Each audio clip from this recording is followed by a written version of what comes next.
Okay guys, let's do this. Using the pause function on my phone, this should be hopefully a one take thing rather than using editing, because I'm having sound sync issues with the editors I'm using. Gonna have to reinvest in Premiere, I think. But let's get into this Amiga. Let's actually unbox this properly now that it's back in Australia, and do a bit of a test run. Now, before I start doing that, I will let you in on some stuff while we look at the box there. And that is that I did already test it in the UK, and initially it had the caps lock single repeated blink, which indicates a keyboard logic chip error from my research. But after 2 hard resets and 1 soft reset, that actually went away. It didn't come back again. So I don't know what that was about, but that seems fine. And then the other thing is, we couldn't actually get the mouse working. Now, it was sort of only going left and not up and down and not right.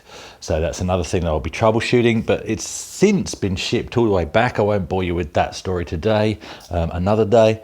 It's since been shipped all the way back to Australia, so things are gonna have moved again. So I didn't bother doing any in-depth troubleshooting in the UK, because I knew, well, even if I take it apart, reseat the chips and all that kind of thing, the chances of other issues coming into play when I get it back to Australia are quite large. So it did at least come carry on, but like I say, that's another story. So let's get into it. My mate Lee and I, we did already play with it as well in the UK, and what happened was basically both joystick ports actually worked fine with joysticks. So things like Alien Breed loaded first time, X-Wing loaded first time, Captive loaded first time, but we couldn't play Captive because of the mouse issue, and Batman loaded first time. So you know, and the drive was whisper quiet, but we'll see that as we come to play. But the 10-star games pack games that I bought these separately. So the 10-star games was from a completely different seller, and Star Wars Trilogy was from another completely different seller, as was Alien Breed. So it's not all the same seller. The 10-star games pack were bought from a guy who was literally selling his kids' stuff out of his loft, was selling them individually, and was willing to bundle them for me. But those discs were actually making some quite nasty grinding noises. Mercenary did run, and I suspected it would because it wasn't a very popular game, so it probably wasn't used very much. So I think that's a genuine attic sale, but unfortunately the discs have suffered.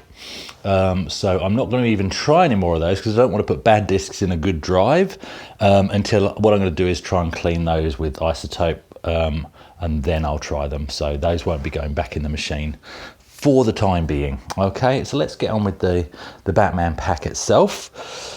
And if you watch the unboxing, you'll remember that basically the eBay seller of the Batman pack itself had had put some of the games outside of the original box, which was quite interesting.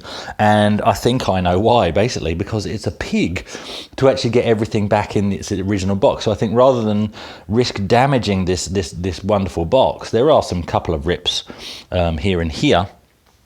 But rather than risk damaging it, I believe he actually chose to take the option of putting them out separately rather than bulging it, and just bubble wrap them separately, which is absolutely fine. In fact, before we actually unbox the thing itself, let me just take you off the tripod a sec. So there will be some shaky cam, and I might do this a couple of times through this video, and I can at least see what I'm looking at, unlike the one I did in the UK, because I was in selfie mode. And you can see there's a rip there, and these rips were visible in the photos that were taken, so I got to see these pre-sale, a couple of rips, but really nothing major at all in terms of the outside box. I always put this upside down. It's a weird external box, to be honest, because it's quite easy to mess about and get it upside down like that. I'll just pop you back why I put it up the right way. And the reason I can tell we're upside down is because if I look at the edge here, you can see the Commodore logo is upside down, which means the Amiga itself is upside down. No wonder there's possibly issues with the seating of the chips. So it should be actually the other way up. But let's have a quick look at the wonderful box art as well on the flip side. Says try not to cause further damage, and this is just what I love about this. about. So there's another bit of rip here, but you got your Batman screenshots there, New Zealand story, information about the modulator and all of that. And the modulator was my best friend. Comes with a free modulator. It better do. You can't use it without it unless you've got a monitor. But what it does not come with is, of course, our F18 interceptor. Ooh, so beautiful. And joystick not included. Batteries not included. No batteries required. Joystick really is required. To sell this pack... Sorry about that. Did you hurt your head? The little ring on the underside of the tripod head had flipped down and, yeah, you fell on the floor. But sorry about that, if you have motion sickness. Yeah, to sell these packs without a joystick, let's look at the games that need a joystick. Batman, New Zealand Story, FA18 Interceptor. So basically everything except Deluxe Paint and Workbench needs a joystick. One was not included. I bet the retailers love that because instantly they get to either look cool by bundling a joystick additionally for free, or they get to make some money by being stingy and making you pay for one. So there we go, lovely. Right, let's get into it here. This slides off quite easily once you know what you're doing. I'm sure people were having a right go at me in their heads when I was trying to unbox this before. Now, before we do open it, as I did before, well, let's have a quick look at the quality of this box. And again, I'll try and I'll be aware of that little ring on the underside. So this box is in great condition. This is fantastic. Not that it's about the box. It's not about the box. It's about the computer inside the box. But what we've got here, just to confirm what we were talking about on the unboxing, serial number 155928, and that's the same serial number as is on the Amiga itself, as we'll see when we get in there. This box probably it's still got a barcode on the side and everything. It's probably taken most of its damage from me having people over and saying, you got to have a look at this, and opening and closing the same box 101 times, and they're probably thinking, why don't you plug the flipping thing in? The reason why I haven't plugged it in, by the way, is I haven't had that TV in the background until today. There was a free pickup off Gumtree. It works. The picture's slightly skewed, but I don't care because it was the right price, which was free. The menu buttons and stuff were doing interesting things, like the volume down button was making it jump to the next input. But after a reboot, because that's what you do with a TV, that got sorted out. So here we go. I've opened the box. Let's give you another pan around of what we're looking at as we take a closer look inside. So I've now put the TV modulator in place. The eBay seller actually put it over here, but I've put it in place. It's like my new watch. And I've put the warranty card stuff here. Now, originally these would have actually come with another cardboard insert, and I've put the other games underneath, the other games and the manuals and stuff underneath there. But yeah, everything's in there, squeaky tidy. So let's get that out. And I think what I'm going to do from here, so basically, I'll take this off because obviously I did the main unboxing in my other video, so this isn't really another unboxing video other than you can see I've neatened up how everything should be. And unfortunately, because I put the discs into this envelope, that side of this envelope is split. So that's a bit of a shame. It's only an envelope. I mean, it wasn't in the best condition anyway. But let's have a look. So this is what we didn't cover before. Let's have a look at what we've got. So I did go through these discs, so we don't need to do that again. Still want to know what's on this disc. Haven't tried that yet. But inside here, there was an interesting thing that made me think, maybe this pack was re-put together. One of the weird things, and I still don't know why, other than maybe for preservation, but you'll notice we've got a copy FA18 Interceptor manual dodgily stapled together. That's a photocopy. And when I saw that, I thought, wait a minute. So I quickly grabbed the FA18 Interceptor disc box and looked inside, and the genuine one is in fact in there. So why there's a duplicate, I don't know, but there is. So that's that. What do we have? We got this red important information instruction booklet, Commodore gift shop pamphlet. Sure, I could still order the teddy bears and stuff. I've seen other people on other YouTube videos look through this. I think Dan Wood had one with his Screen Gems pack or his Cartoon Classics or whatever it was. There we go. Please ignore references to Kickstart diskette on page 1.2 of the DP manual. There we go. Okay. Commodore technical support. Might need to ring them about the mouse issue. And what else have we got? Check the user's manual. Read this first. Check all connections. Do they all match? Maybe I didn't plug the mouse in. Of course I plugged the mouse in. Oh, here we go. Make sure your TV is tuned to either channel 3 or channel 4. It's as easy as that. I'm sure that's still true, right? Channel 3 or channel 4. What? What are they talking about? Whichever channel is not used by the stations in your area. So back then, what did you only had 2 TV channels, perhaps. Actually, UK, 1989. No, we had ITV. Channel 4, maybe we didn't have. We definitely had ITV. So, don't know why it's suggesting to use number 3. If using a mini video monitor, yes. So I'm never rich enough to get one of those. What else we got? We got a bag, probably for the discs. Got a bag for the discs. I can put the discs in the bag, because that's a bag for the discs, and the discs go in the bag. That's a disc bag. That's what that is. Good, I'm happy. Silly things you get. You go, oh, I've got the bag for the disc. Disc bag. The manual for the modulator.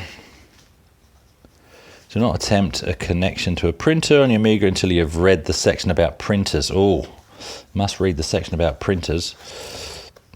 If your disk drive has a cardboard head protector, remove it. Bugger, I didn't even check. Oh, look.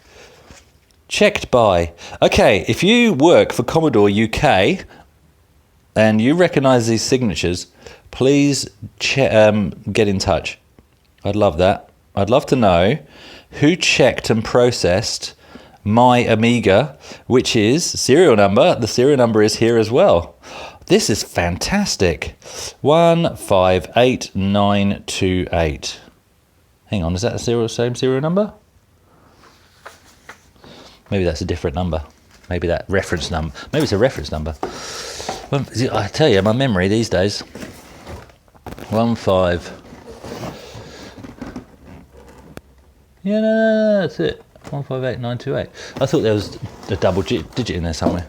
That's fantastic. Please do get in touch if you are the person that's your signature and you packed Batman Pack number 158928. I would love to hear from you. That is this gets better the more I look at it. I love it. Notice after turning the computer on, please wait at least 30 seconds before turning it on again. Oh yeah, that was a good way of getting rid of viruses, funny enough, back in the day. If you didn't have a hard drive and a battery backup clock. Got a virus? No problem, turn it off and on again. Wish it was as easy with modern viruses. Granada, there we go, computer services. Instructions for return of out of warranty. Damn it, well this is out of warranty and I may need to return it. So, okay. I'll return under warranty and return out of warranty. And I think we're back to the start there. So that is really cool, actually, to have. That's cooler than I thought it would be, to actually have all of that paraphernalia. And again, these were detailed in the photographs that the eBay seller put up there. But that is cooler than I anticipated. Going through those discs I'm going to have to put in the disc bag at some point. Now, interesting thing. So Batman, and this is all good information for making sure you've got a genuine Batman pack. Excuse me. Because you'll notice here, this actually says on the Ocean products, it doesn't say on FA Interceptor. This, please note, for your convenience, this game is on one disc. It has that. And it has here, free with the Amiga 500 pack. Free with the Amiga 500 pack, and this is on Batman the Movie disc. So If you have one that doesn't say, if you've been sold a Batman pack and it doesn't say free with the Amiga 500 pack, then it's possible that the seller has actually reconstructed a pack out of other retail products. Which at the end of the day, depending on the price and the transparency of the sale, you know, if it still gives you that nostalgia kick, what is it actually about? I truly think these aren't investments. That's certainly not how I see them. They are to relive the past. Let's have a look. Okay, so what I really want to show you now is just the quality of everything. And this is why I'm a bit confused as to what could be wrong with the mouse or the mouse port. 5-volt rail, apparently, according to my research, is one possibility, because everything looks brand new and pretty much unused. There's the modulator. It is squeaky, squeaky clean, but no sign that it's been cleaned, if that makes sense. You know, there's no degradation of the stickers or anything. And when I plug stuff in, which I'll comment more on as we go to, as we put the thing together, everything fits like you're putting it together for the first time.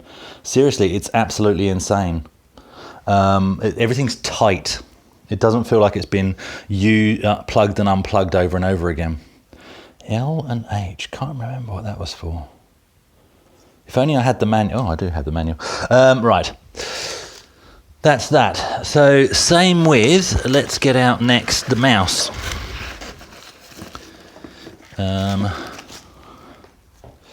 So that's it. It's only a little bobber up bag. Whether these were the original bubble, I mean, that looks purpose made. So the machine itself didn't have a bubble wrap bag, unless it was one of the things that he wrapped the whole thing in. But I mean, this is I mean, maybe these were third-party bags that he's used just to put it together. I don't know. But the only weird thing here is this sort of stickiness around here. So I don't know what that's about. But the cable itself, I mean, it doesn't look soiled much. There's a little bit of soiling there, but it really doesn't look that used. It's still tight. Where it's been curled up for a long time, obviously. Let's just get all that out.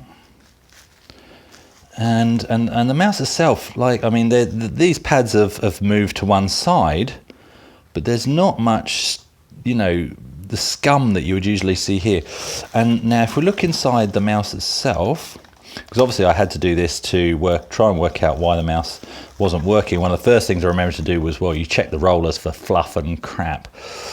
The mouse ball itself is clean, and the mouse inside, you can't really see in there unless if I can possibly, whilst recording, nope, hang on, I'll pause.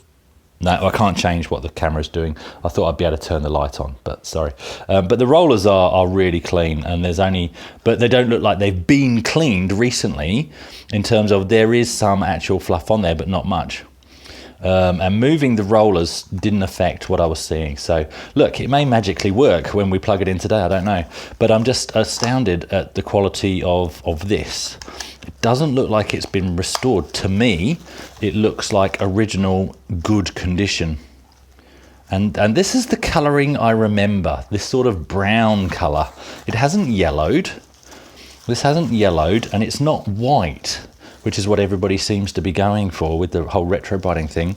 It's this sort of brown. That's what I remember it being. So anyway, that's the mouse. Let's put the mouse over there. The power pack. There you're going to go. Well, why is he showing us the power pack? I'm literally just trying to show you.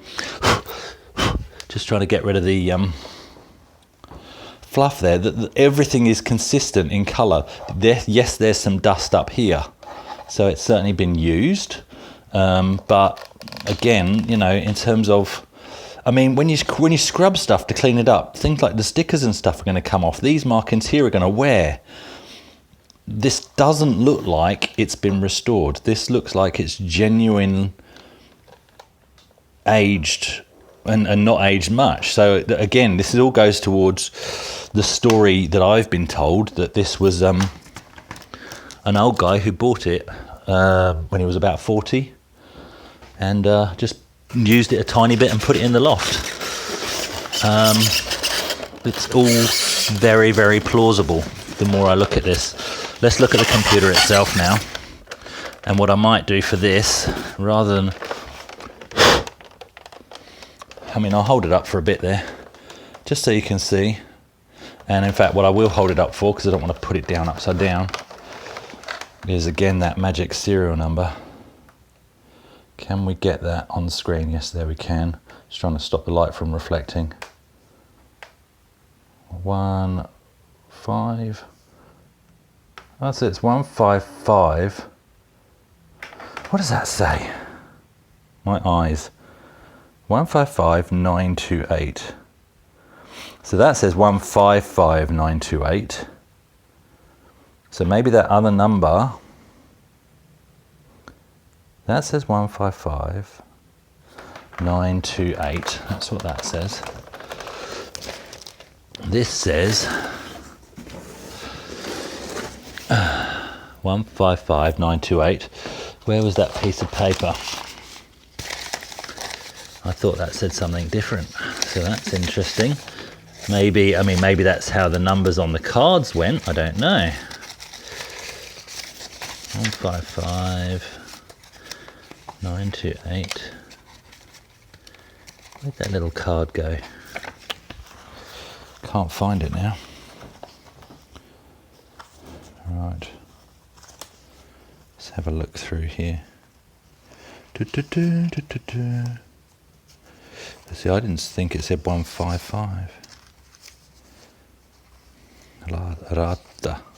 It's disappeared now. Where'd I put that card? Put things down one at a time. Here it is. Now that says 158928. So could that be a typo? 158928. Well, that's interesting, isn't it? There's a barcode there, 158928. Now there was another barcode on the side of the box. Let's have a look. So maybe the paperwork doesn't quite match. It's damn close though. I mean, that smacks of being a typo more than a... Yeah, see, look, the barcode on the side. So maybe somebody can fill me in as to how these work. The barcode on the side here says 158928. This serial number says 155. It's definitely a 5, isn't it? My eyes are not what they used to be, but that's definitely 2 5s. Maybe somebody that worked at Commodore doing the barcodes. Interesting. Maybe somebody at Commodore doing the barcodes had eyes like mine and typed in 158. I mean, that's very interesting. The serial number, these serial numbers match, box and thingy. But that's so close. Like if you were going to fake it, you would make them consistent. So that, to me, smacks of a barcode typo. Don't know. I mean, that's complete guesswork, but that's interesting. Okay, let's see what else we got. So we've got, and again, I pulled these out and I thought, oh, it looks like they've put replacement modern cables in, but again, I just think they've just hardly been used. That's what I think. It's amazing. Because again, this isn't a common type of cable. The one that goes from that, which is essentially as an RCA jack, to an RF port, that's not a common cable. Not many things use that. And then everything else I think I showed you before. You've got the Amiga Basic book, slightly curled up corners on that. You got your software book. Amiga Basic, maybe I'd have more luck with Amiga Basic now, because I've done other things like Pascal and COBOL and stuff, whereas back in the day all I'd done was BBC Basic and Spectrum Basic, and Amiga Basic was just completely foreign to me. Did not get on with it at all and really didn't try very hard. We've got the D-Paint stuff here, so that's all good. And so again, in the Ocean one, we have, if you open this up, New Zealand story, and again it says free with the Amiga 500 pack. So it actually says that on the one that genuinely comes with the pack, which is nice. Now the one that doesn't say it, and I would have to look into this, and I haven't been bothered so far, but it doesn't say it on the F18 one, but that's not an Ocean's product. But nowhere on that does it say free with the pack.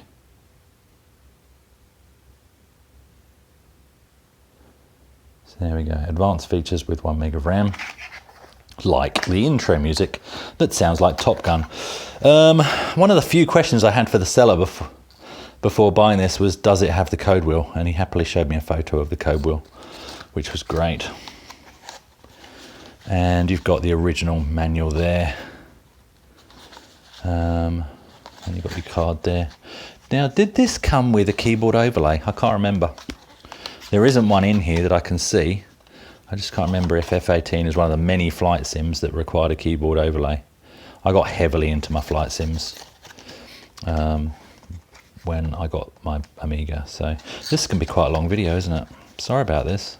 But hopefully this is, you know, for those of you that want the detail on what was actually included in this pack and how legit it is, those numbers have got me perplexed. That's interesting. And again, I still believe this was a genuine pack. That is just very interesting. I mean, that's clearly on the same box.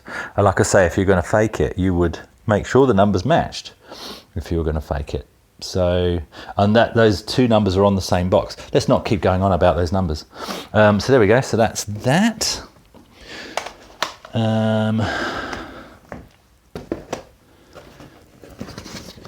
Yeah, to me, I'm really intrigued now if somebody from Commodore can, I mean, there's lots of people in the community, so please do. And I'll probably post the question on the Facebook forums as well, actually. Right, so I'm going to put that down there. The box will go down there. What I'm going to do now is do a quick pan around of the Amiga itself, and then I will actually plug it in. Now, in fact, what's the point of doing those two things separately? I'm going to pause this. The next time you see this, this will all be plugged in and tuned. Okay, so the next thing you see will be this all working, hopefully, he says, having... No, you need to see me turn it on.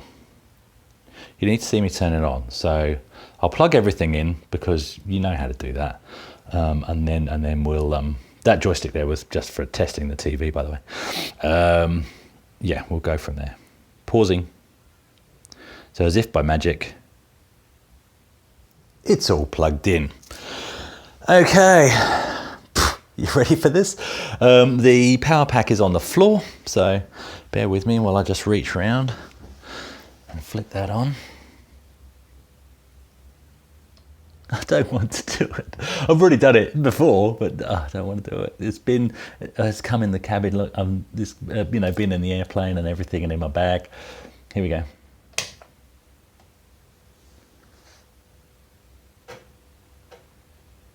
Okay, so here we go.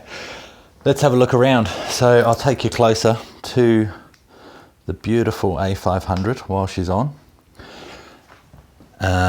And you'll notice the caps lock light is not blinking, so that error has not returned. So that is interesting.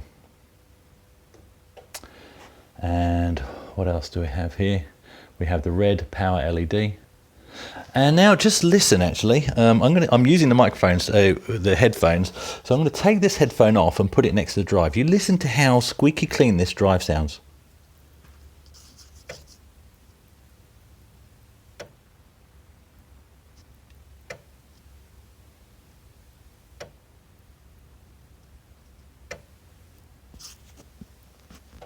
Sounds beautiful, hey? Now what I haven't done yet is I'm going to pause you again. And the next time you come back, as if by magic, the TV will be tuned and there'll be a mouse and a joystick plugged in, so we can actually do some stuff. Okay, so pausing. Okay, just a quick update. I've got the TV tuning. Keeping in mind, I've only just picked this TV up. And the TV isn't actually bringing the audio through. And that's annoying, because I know the audio works because I had it working on a TV at my parents' place. So That is annoying.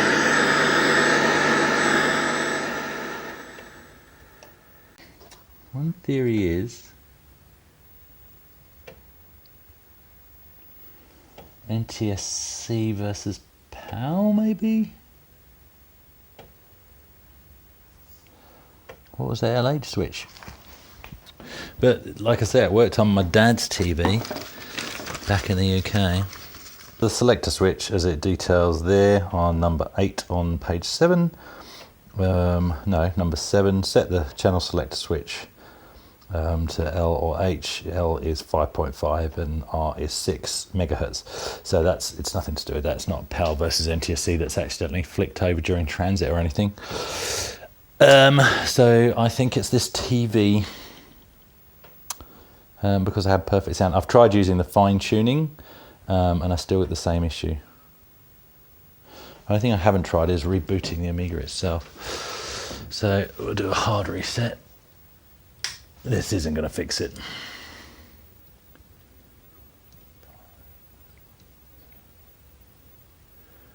Let's give it 10 seconds.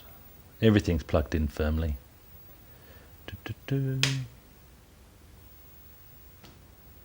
I can hear the hissing already.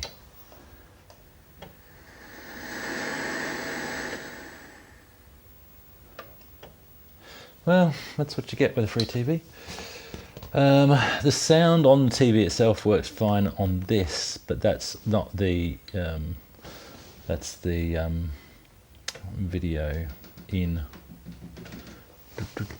So I need to fabricate a cable, quick, smart. All right, to be able to plug this into a set of speakers. See if I can get that done. Before I do that, what we're going to do is this. There may have to be another part to this then, unless I can get that cable done. What I'm going to do right now is plug in the workbench and let's see if this mouse issue has fixed itself, or at the very least, let's have a look at the mouse issue. Whilst that's loading, just so you don't get thingy, let's have a listen to the drive.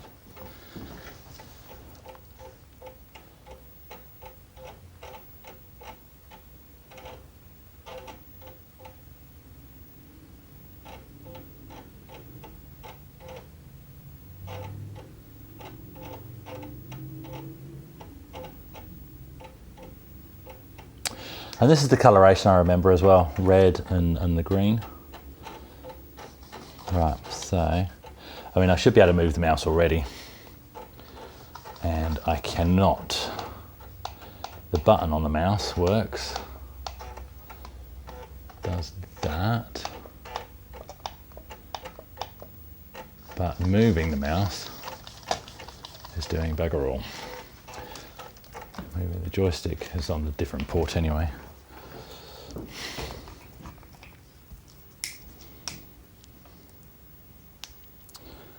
So now that's fully booted. I'm sorry about the strobing.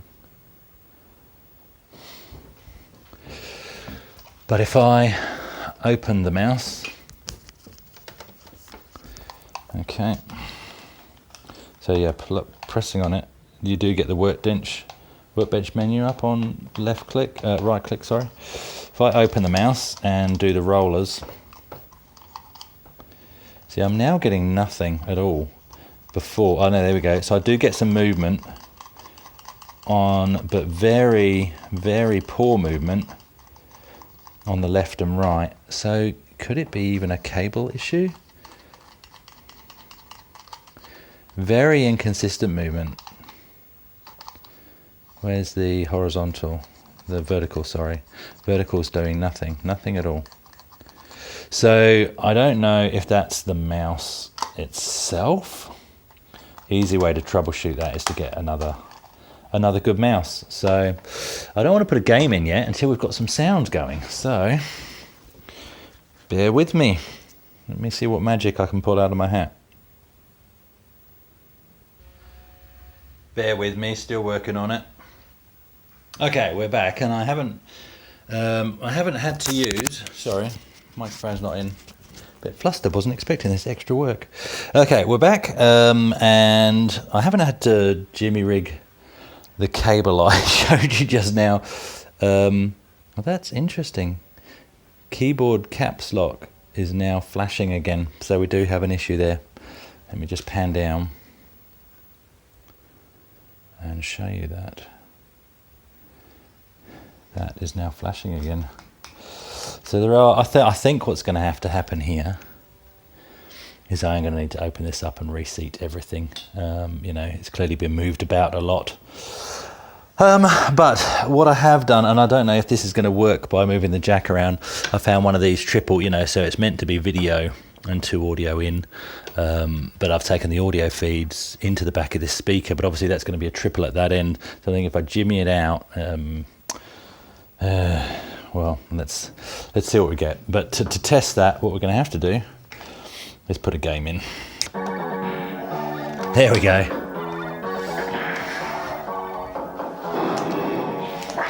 Perfect, that actually works. But ironically, I'm using what would be the video. It's just the way the cables are done on the triple jack head, which is not a standard, by the way. Apple have a way of doing it. There's about 3 different ways of wiring a triple jack, which is why you often run into problems with them. All right, let's see how far we get. Keeping in mind I've already lost 1 life.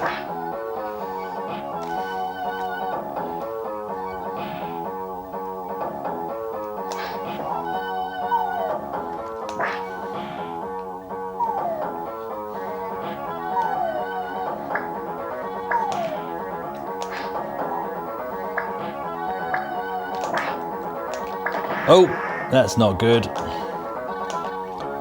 Okay, I'm gonna have to do another play for a Batman, but you can see that works. That works fine. So, yep, just that mouse problem to troubleshoot and keeping an eye on that caps lock light issue. When I did play Mercenary, I did actually, let's turn that down. When I did play Mercenary, I did actually, that's the game that probably uses the most of the keyboard out of everything I've tried, and all the keys that I needed to use worked, including all the numbers 1 to 0. So yeah, you know, worst case, I'm going to try another mouse, because obviously I don't want to have to open it up if I don't have to. But if I do, then we'll just crack that seal, open it up, reseat all the chips, and see how she goes. But anyway, other than that, so that we got that interesting serial number issue, we got the mouse issue. But other than that, looking at the quality of this machine, and just as we finish, I just want to go back to that with the Batman soundtrack in the bottom playing, and just have a look at the quality of what I've got here. I love it, absolutely love it. So I'm gonna have to come up with a neater setup. Obviously, this is now out. This is out of the box, as they say. And also see it's got the side trapdoor is there, that's there, and I've added the 512K expansion memory. I'm not going to do it now, take it as read. The inside and outside colour of the trapdoor were consistent as well. So I've added that 512K expansion that I bought from a guy in Perth before I went to England as well. Took that with me and installed that. That's not the issue, by the way, because all the testing we initially did was before we installed that. We didn't install that until we went to play Alien Breed, because obviously Alien Breed needs it. There we go. There it is. There's the Amiga running Batman like it should, like it did 30 years ago. And I'm going to come up with a better setup right now, otherwise the wife's going to kill me. All right, thanks guys. That's a long one. If you're still watching, as Ferris Bueller would say, go home. Wait, sorry, don't go yet. I was being an idiot, and most of you watching would have known this and been doing face palms. The switch on the modulator between the 2 different frequencies I mentioned was exactly what I needed to do. It was working in the other position on the UK TV I tried, wasn't working on this TV in Australia. Australia's still PAL. Oh, static, remember that? I haven't felt that for a long time. Anyway, yeah, so for this TV, Australia is still PAL, but I flicked that and it's working. So that volume that you're hearing there Where's the volume button? That's through the TV. So all that faffing about I did with the speakers was unnecessary, but not entirely wasted, because at the end of the day, and I do need to get a different cable, I will get the correct cable, but at the end of the day, obviously this is mono going through here. This TV, even though it's got 2 speakers built in, is mono, and I can tell that by the inputs on the side here. There's no second audio one, so it is a mono TV. So obviously going in through the RF through the modulator, it's definitely mono, because that's 2 into 1, so that's a mono signal. Whereas obviously going to those speakers directly from the left and right outputs gives you stereo, which is much nicer than how most of us would have played back in the day. So there we go, all working, apart from that mouse issue, which, you know, stay posted, future videos. All right, now you can go now, and I'm not going to do this in a Ferris Bueller bathrobe. So goodbye, go on, go home.